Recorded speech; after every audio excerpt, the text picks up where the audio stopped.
রবিন ভাই কলেজের প্রিন্সিপাল, তিনি খুব আন্তরিকতার সাথে আমাদেরকে সহযোগিতা করেছেন। তিনি ঢাকা বিশ্ববিদ্যালয়ের ছাত্র, তার খুব থাকার আগ্রহ ছিল, অনেকটা কাজে তিনি চলে গেছেন, কিন্তু তার ভাইস প্রিন্সিপাল একজনকে বোধহয় মানে রেখেছেন যে যদি আমাদের কোনো প্রয়োজন হয়।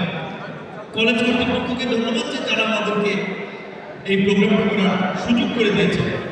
এবং আমাদের এখানে দেখেছেন আপনারা মঞ্চে উপস্থিত ছিল আপনাদের সকলেরই সুপরিচিত এবং বিশেষ করে গলাচিপা 10 মিনিট মানুষ সবাই ভালোভাবেই চেনে। তিনি মনোনয়ন প্রত্যাশী ছিলেন, মনোনয়ন প্রত্যাশী না হয় এলাকার জন্য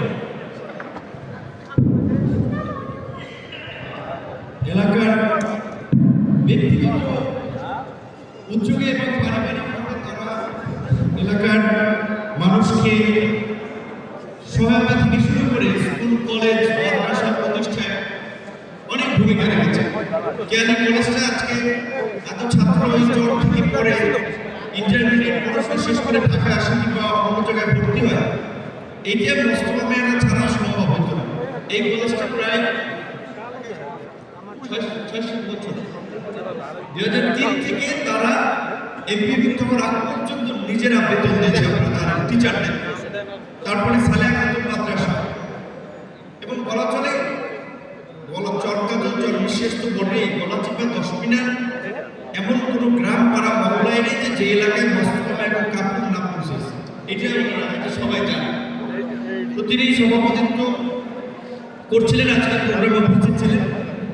তিনি জনাব তারেক রহমান সাহেবের সাথে একটা সাক্ষাতের জন্য এখান থেকে চলে গিয়েছেন। আমরাই তাকে বলেছি যার জন্য আপনাকে ডেকেছেন, শিল্পী ভাইকেও ডেকেছে। আমরা চাই ওই আসনের তারা নেতা দায়িত্বশীল ব্যক্তি, যেহেতু বিএনপির সাথে আমরা অ্যালায়েন্স করেছি এবং জনাব তারেক রহমান আমাদেরকে এভাবেই কথা দিয়েছেন যে আপনাদেরকে জিতিয়ে আনা তো ভাই আমার চিন্তা। সো এই জায়গা থেকে মনে করেন এখন ওখানে বিএনপির নেতা কর্মীরা আমার জন্য কে কি করবে বা করবে না সেটা আমি খুব উদ্বিগ্ন না। কারণ বিএনপির মতো দল যারা করে, শহীদ প্রেসিডেন্ট জিয়াউর রহমানের আদর্শে খালেদা যতদিন জীবিত ছিলেন তার নেতৃত্বে কাজ করেছেন। তারেক রহমান দেশের বাইরে থেকে এই প্রতিকূল পরিস্থিতিতে দলকে সুসংগঠিত করে রেখেছেন।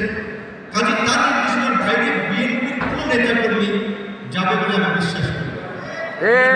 আমাদের সিনিয়র মানুষ, কৃষক দলের জয়েন্ট সেক্রেটারি বলেছেন যে জিয়াউর রহমানের কথায় বিখ্যাত হচ্ছে যে ব্যক্তির চেয়ে দল বড়, দলের চেয়ে দেশ। সুতরাং নিশ্চয়ই যারা প্রত্যেকের